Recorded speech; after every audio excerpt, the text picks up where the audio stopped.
Hi, and welcome back to another episode of That Heavy Habit, the podcast. I'm your host, Meg Goodman, and this is episode 9. I can't believe we're at episode 9 already. I feel like this year's just disappearing so quickly, but I know we're in for another really good episode, so I'm so excited to be sharing this with you. Before we get into that, I would like to do a bit of a life update. Currently, at the moment, I'm watching my kitten roam around the spare room where I'm recording today, and he's going to be playing with things he shouldn't, so I may have to jump in and out to try stop him do that. But it has been the school holidays, so I've been able to spend quite a bit of time at home and quite a bit of time with him, which has been really fun and really cool. I've also done quite a bit of gardening, both for myself and for other people, which has been really fun. I did do a trip to Wellington. I went up there for 3 days. I got to see my nan, my brothers, and my best friend. I stayed with her and her partner for a while, and that was really lovely. And to be honest, just such a refresh that I really needed. And honestly, for the most part, the inspiration for this episode that I'm doing. So happy to be sharing that with you. We did a date night last night, which was really cool. We went and watched John Wick, which I'm not a massive fan of action movies, so it was a bit of outside of my comfort zone. And I feel like I honestly was jump scared half the time, which is hilarious because it's not even supposed to be a scary movie. But all in all, it was a decent film and would recommend seeing it if you're into John Wick and that's something you like seeing, and wouldn't rush to go rewatch it kind of movie. But all in all, it was pretty good. My recommendation for this week is to start planning for your next week. So I've found now that I'm starting to get in the headspace where I'm starting to get back into my zone of being ready to go back to school, planning is my key to success. So that is my recommendation. I'm currently using both the 4-week productivity planner, which is my own product, and actually also I'm starting to use a product that hasn't yet been released, which I'm so excited to be sharing with you at some stage soon. But it's a bit more of like a week-to-week planner, but it is going to be in a physical copy. So I'm just going through all the processes and realms of that, and I'm going to be so looking forward to sharing that with you. But for the most part, just start planning and start getting ready. I find that planning helps me feel less stressed about the week I've got ahead and start feeling that little bit more organized. So anyway, I hope you enjoy this episode and I look forward to hearing what you have to say about it. Yay, here comes the episode. Right, into today's episode. So we are talking about stepping into my next level self. So I've been feeling lately a bit like I love what I'm doing and I love being a teacher and I love running the business and doing all this stuff, but I've just been really feeling like I've been eat, sleep, work, exercise, repeat, and I felt like everything I'm doing isn't really coming to a conclusion, or I'm not seeing the progress that I want to be seeing from my exercise, or I'm not seeing the progress I want to be seeing from my business. So I've just been feeling like I'm a bit of a slump. And when I went up to Wellington, I had some really awesome conversations with my best friend, and we really dove into what do I want from this? What am I looking for? Where do I see this actually going kind of conversations? And so I'm really excited to be sharing this with you. And it's definitely more not this is what I've done and I know this works. This is what I'm currently trying and I'm hoping it's going to work for me. So I'm excited to be sharing a on the progress more episode with you.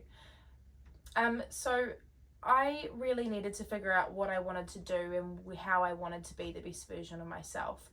And I really kept coming back to this conclusion of, well, I really want to be a content creator and I really want to make podcasts full time. And I love, don't get me wrong, I love teaching, but it's a really tiring career and I don't get the passion and the joy that I get out of making these podcasts. Like I'm recording this podcast at 6 p.m. on a Sunday night.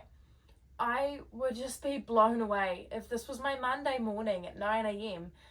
I just can't imagine the creative energy that I would be able to put into this. So I really do know that I want to do this full time. I just need to figure out how I'm going to get there and what those next steps look like. And I feel like a really crucial thing for me stepping into that is going to be starting to act like I am a business owner and starting to be someone who is able to do this. And something that kept coming up in conversations was I didn't feel like I looked like the person who would own a business, or I didn't feel like I looked like the person who was a runner. I didn't feel like I looked like someone who people would want to be their lifestyle coach or their well-being coach. And I've always really struggled with the way I look, and that sounds so silly to say out loud because I know that the cat's attacking the camera. That's going to be really funny in the video. We go into the bloopers.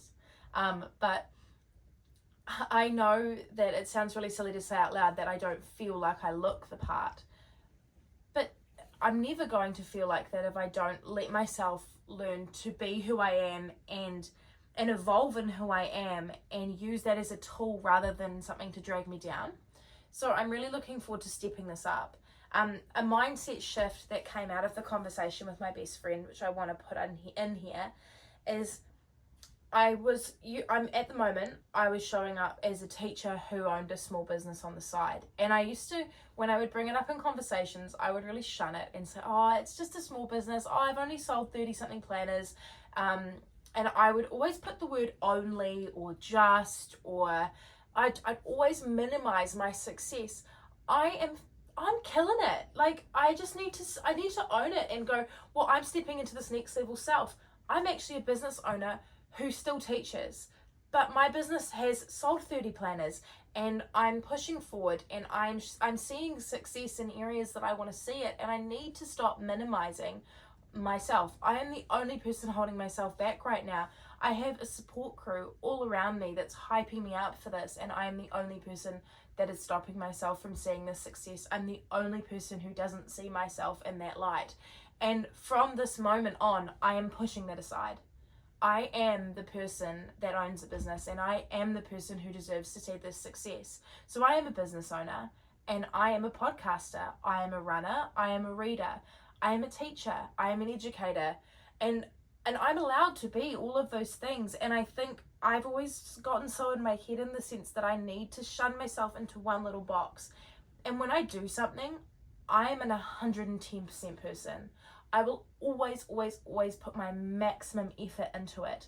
So I've really struggled with the idea that I could do lots of little things, but I'm trying to shift that. I am allowed to do lots of little things. So I plan to step into being my next level self. And for me, my next level self is someone that I don't know how incredible it would feel to be her, but I'm going to start. It doesn't matter if I don't know what it feels like to earn 6 figures. It doesn't matter if I don't know what it feels like to wear designer clothing, because I'm going to start showing up like that. I'm going to wear my clothes that I currently own, but I'm going to walk out of the house feeling like I'm in designer clothes. And I'm going to start and putting that feeling and that manifestation feeling that I thrive for in my everyday activities, and just start making the most of it. Because the only thing I'm doing by getting scared about this stuff is holding myself back, and I am my biggest block. So I'm removing myself as a block in order to help myself see success. The 4 steps that I'm taking to help me make this shift is, number 1, dressing with confidence.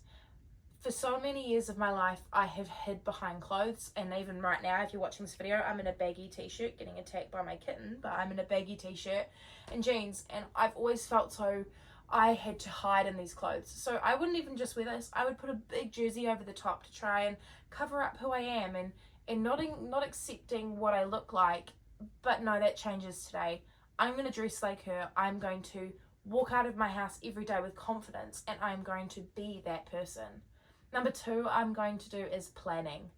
I love making planners and I love following planners, but for so long I would write something and not use it to the fullest extent. So I think now that I've gone into the line of creating my own planners, I'm able to make planners that I want to use and planners that I keep wanting to come back to. That's why I'm so excited to be able to start sharing this with you and potentially go down the line of creating courses, because this is something that I'm so passionate about, and I truly think it is life-changing for me. So I really hope that these steps I'm able to use, you're able to follow as well. Number 3, I'm going to start moving like they do in my head. So the person that I want to be is someone that moves with confidence, that doesn't matter what type of exercise they're doing, they do it with confidence. She's someone who is absolutely happy to be there in everything she does. She can run and she's awesome at it. She can weightlift and she's awesome at it. She can go to a Pilates class that she's never been to in her entire life and smash it, because I am going to walk in with confidence. I'm going to radiate the energy that I want to bring into every single conversation that I have. I'm over hiding who I am, and I'm over feeling like I always have to minimize my energy. I am allowed to bring a positive, confident energy into every scenario I have, because that's who I am. And number 4, I'm going to make sure that I'm leaving my comfort zone and spending time alone. I often feel I used to be one of those people that would not be able to go places alone, and I would feel like I needed a friend in order to kind of comfort me, or just to feel like I belonged. But no, not this anymore. I am a person who belongs everywhere I go, and I'm allowed to radiate that confidence because I can, and I'm stepping into my next level self. And I think what I really enjoy about this process is I'm going to become the coolest business owner, because I'm so invested in my business and I'm so passionate about it. And I'm going to stop hiding the fact that I own a business. If people ask, I'm going to say it nice and loud and proud. I want to do this. I want to become a coach. I want to create courses for people to do, and I want to do this. So in order to get to that big goal, I need to start acting like it, and I need to start showing up for myself. I can't keep hiding. I did do some polls on my Instagram, which I found quite interesting. So the first one, I asked, do you know what your next level self looks like? Because a lot of the time in my life, I've really struggled to vision that. And it's actually the first time in a long time my next level self feels so extremely clear, and I feel like that's such a privilege. But I was really lucky to know that 64% of you also thought that you knew what your next level self looked like. For the 36 of you that put that you didn't, what I've been doing every week in our Facebook community, That Happy Habit, I have been popping in journaling prompts, and a lot of them have actually been linked, because they follow my journey, so a lot of them have been linked into trying to find that next level self and figuring out how to move forward. So if you are interested in journaling those ideas and that information through, I would really strongly recommend you head to our Facebook community. Not only do you get supportive people, but you also get prompts every week, you get tools that you could use weekly, and it would be an opportunity that's not worth missing.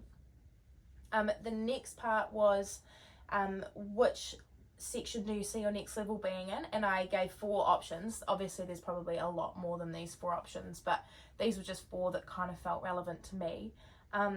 Working hard came out at 24%, and I totally understand that. I honestly put all 4 up, but if anything, they all 4 represented what I'm looking for, so it was interesting to see which one people chose as their maximum, which 59% put a fit vibe. And I totally get that. My next level self is fit. She is strong. She is confident. And I think that if you can bring that energy, it radiates and you attract like people. And if you're coming in with that vibe, you're going to get others with that vibe. So knowing that you're not alone in this journey and that other people are going to be around. 6% put rest and recovery. But I think in a sense that's never... in my life, it's never been the massive goal, but it's been something that I know I need in order to aid me to get to my big goals. So for example, today was a rest day from the gym, and I needed that in order to meet my big goals of getting stronger, getting fitter, becoming a better runner, and those kinds of tools. The last one I put was energized. So just, I think as someone who I find myself a high energy person, which I used to see as a bad thing, but it is so an asset to me now, bringing that energy and using it and turning up and giving the 110 and being present where you are, that is something that my next level self does. She doesn't not be present in the conversations. She is absolutely there. If she's out for coffee with a friend, she's present. If she's on a date night, she is present. And I am so sick of myself making excuses to cover myself, like, oh, but you work from your phone, oh, but you're allowed to do that. No, if you want to be a good friend, you turn up as a good friend. If you want to be a good partner, you turn up as a good partner. And I think my next level self is going to be someone that I would have looked up to, someone that when I was in the kids' age that I teach, I would look up to them and go, that's someone I want to be. And I want to be that person, and I know I am. So I'm sick of hiding behind my own fears and my own negative thoughts. I'm stepping out of that and making a change. Just to recap the 4 steps that I'm taking so that you don't have to try and hunt back through the text for them, but they also will be in the show notes. So number 1, I'm going to start dressing like that with confidence. Number 2, planning. So a recommendation would be the 4-week productivity planner, which will be in the show notes. Number 3, moving like she does, so you're exercising with confidence. And number 4, leaving your comfort zone and spending time alone. So making sure you're using all of these tools as an asset to help you step into your next level self. A couple of tips that did come through from the Instagram page. So people had said using affirmations, so words of affirmation like, I am powerful, I am confident, I am my next level self, I deserve to feel radiation, and using it with breath work as a tool. Another one people put through was meditation, using it as a visualization. I have actually been considering recording a meditation that I would use in the podcast form, so you can do it when you're on the move, like kind of more like a visualization, so that you can start to see your next level self. If that's something you'd be interested in, please don't hesitate to contact me, because I could even give you some prompts that you could use for that. But I hope that you have enjoyed this episode, and I hope that you are able to feel like you can step into your next level self. And if you want to join me stepping into your next level self, please get in touch. I would love to hear from you. Bye.